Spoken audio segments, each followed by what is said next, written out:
Ondu Nenapu. A dark shadow approached me. It towered in front of me.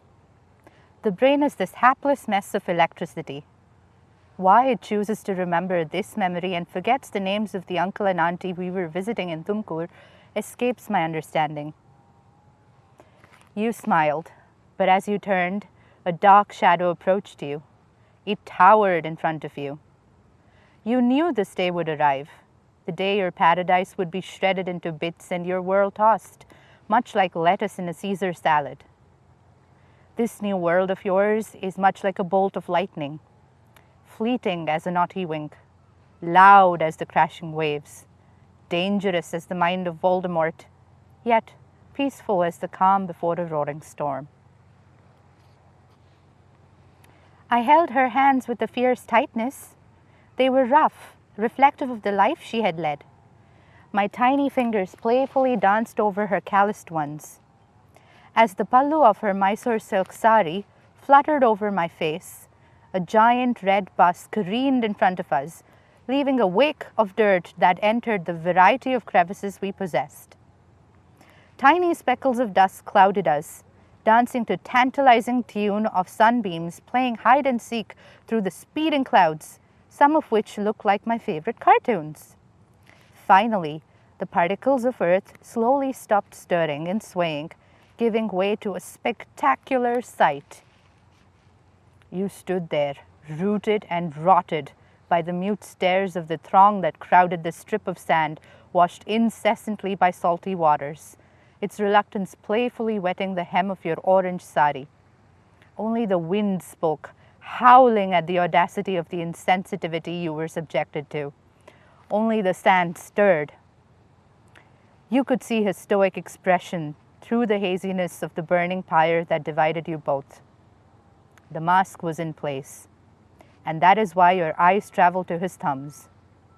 Ah, so he is nervous.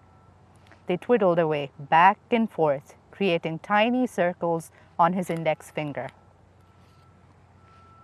I tugged on her hand, making her stop midway as we rushed through the packed bus stand. Her eyes followed my gaze, spotting the newest attraction that had caught my fancy. A piece of cloth was attached to a tray that hung from his neck.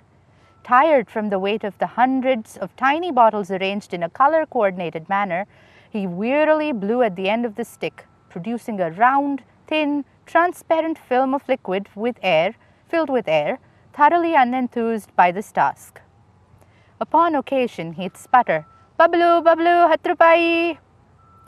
I couldn't fathom his lackluster approach.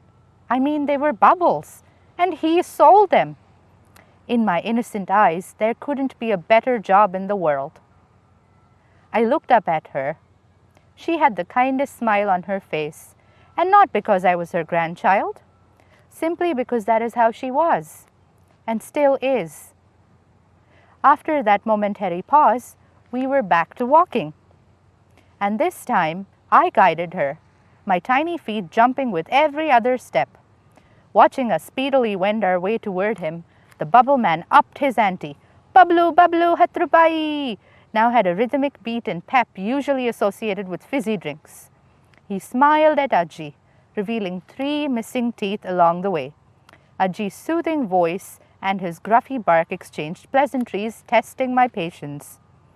I yanked on Ajji's blue silk just to ensure that the important purpose of this visit wasn't forgotten. It was a kidnapping. For your safety, your protection.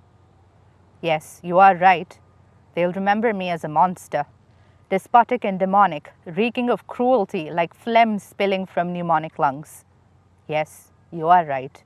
They will shake at the mere mention of my name, quivering like leaves blown around by a gusty gale.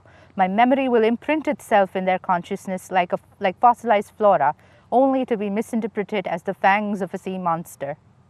Like the stars in the sky that burn away to provide warmth, my sacrifice will protect you for time immemorial. It was a kidnapping. This is what you will say. Majestic is packed with vehicles of all shapes and sizes. They growl, spitting out black smoke with the despicability of an ugly monster threatening to chomp down anything that stands in its way. people and buses of a multitude of colors and a range of sizes enter and exit with the vigor of bees buzzing at a hive. Today, Ajji and I added to this cacophonous mix that severely lacked a breath of fresh air. We were heading to Tumkur to visit Ajji's aunt's uncle someone. I had no idea how they were even related to me. A dark shadow approached me. It towered in front of me. The brain is this hapless mess of electricity.